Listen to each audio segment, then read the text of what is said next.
looked around. It was all packed up and ready, his old clothes, washed and folded, in the plaid plastic bags from the pound shop. Huge enough to hold a body, she'd mused as she flapped them open. Her old clothes in their dry cleaning polythene, on their wire hangers, unworn for 10 years, sometimes ever. The bits and bobs, the trinkets, neatly wrapped in out-of-date copies of the Sunday Times he'd always insisted on keeping. The old and mismatched china cuddling up to the broken lamps. The faded curtains stacked in layers in light cardboard boxes. The souvenirs from all their holidays were here, somewhere too. An ashtray inscribed, "Greetings from Tenerife," from before they'd given up, after his first heart attack. A horrible vase he'd bought for his mother from Portugal the Christmas before she died. They'd got it back the next year, but disguised in different paper, from his sister, who inherited the house and contents. Olive had always been frugal. Even the matching cushions from the German Christmas market in Cologne, she'd never liked them, or their machine-stitched faux traditional scenes of flaxen Matchins in dirndl skirts. They were definitely going. Outside in the car was the charity shop stuff.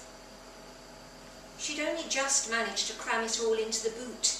Even after puffing and cursing, she'd finally got the back seats down.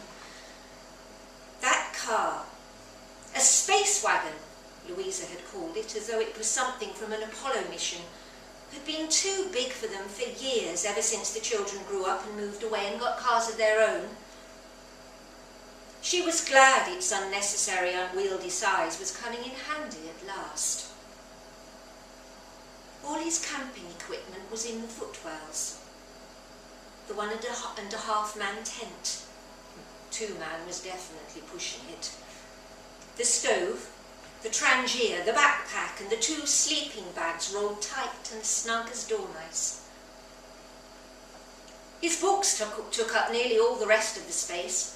Hardbacks on model aircraft and military history, novels by Frederick Forsyth and Clive Barker and James Clavell, vinyl-bound condensed volumes of bestsellers of the 1970s and 80s from the Reader's Digest library.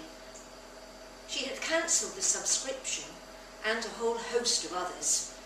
BBC, History Magazine, New Scientist, Modeller Monthly, only this morning.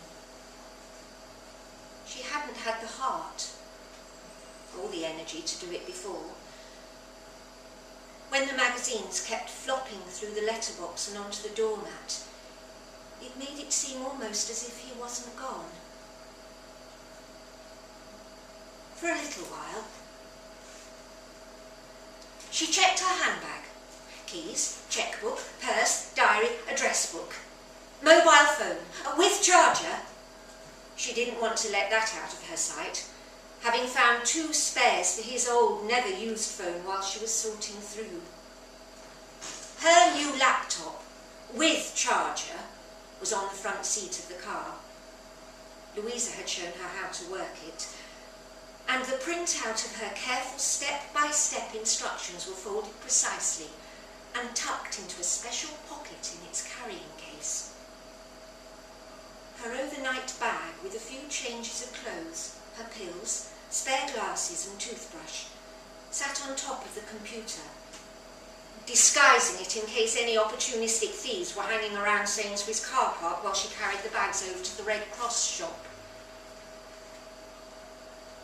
Louisa, looking at all the good quality clothes and shoes and things, stuff that he didn't need anymore, but could not, or yet, be thrown away, had suggested an auctioneer's website called eBay.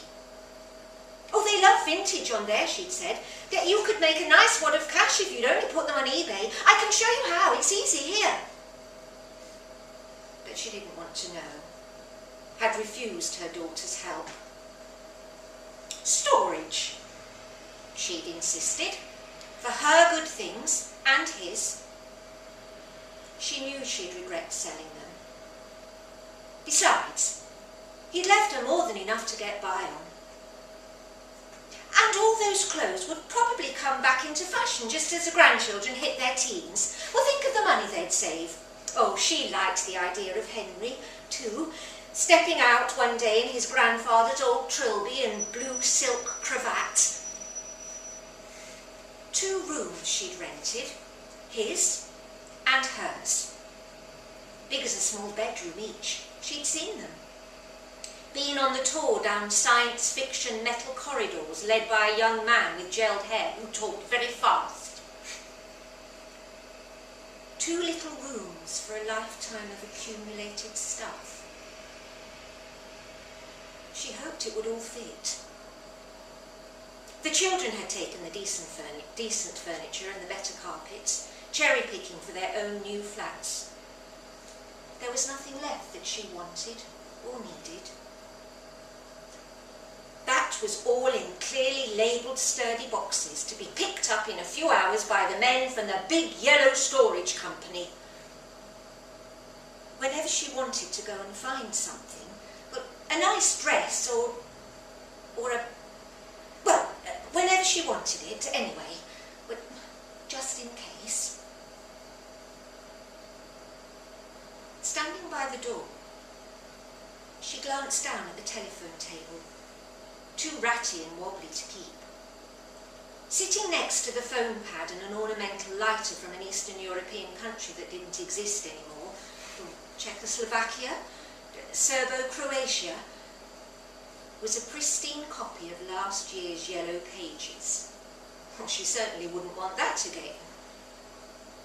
On impulse, she put down her handbag at her feet, picked up the floppy directory in one hand and the lighter in the other. She sparked it, once, twice. No gas, not after all these years. But the 3rd time it caught, burning with a cheery yellow flame like a candle. She thinks of all the candles and Christmas decorations tidily boxed in the drawing room. She hadn't even bothered to put them up or erect the artificial tree last month. Well, what was the point, if it was just for her?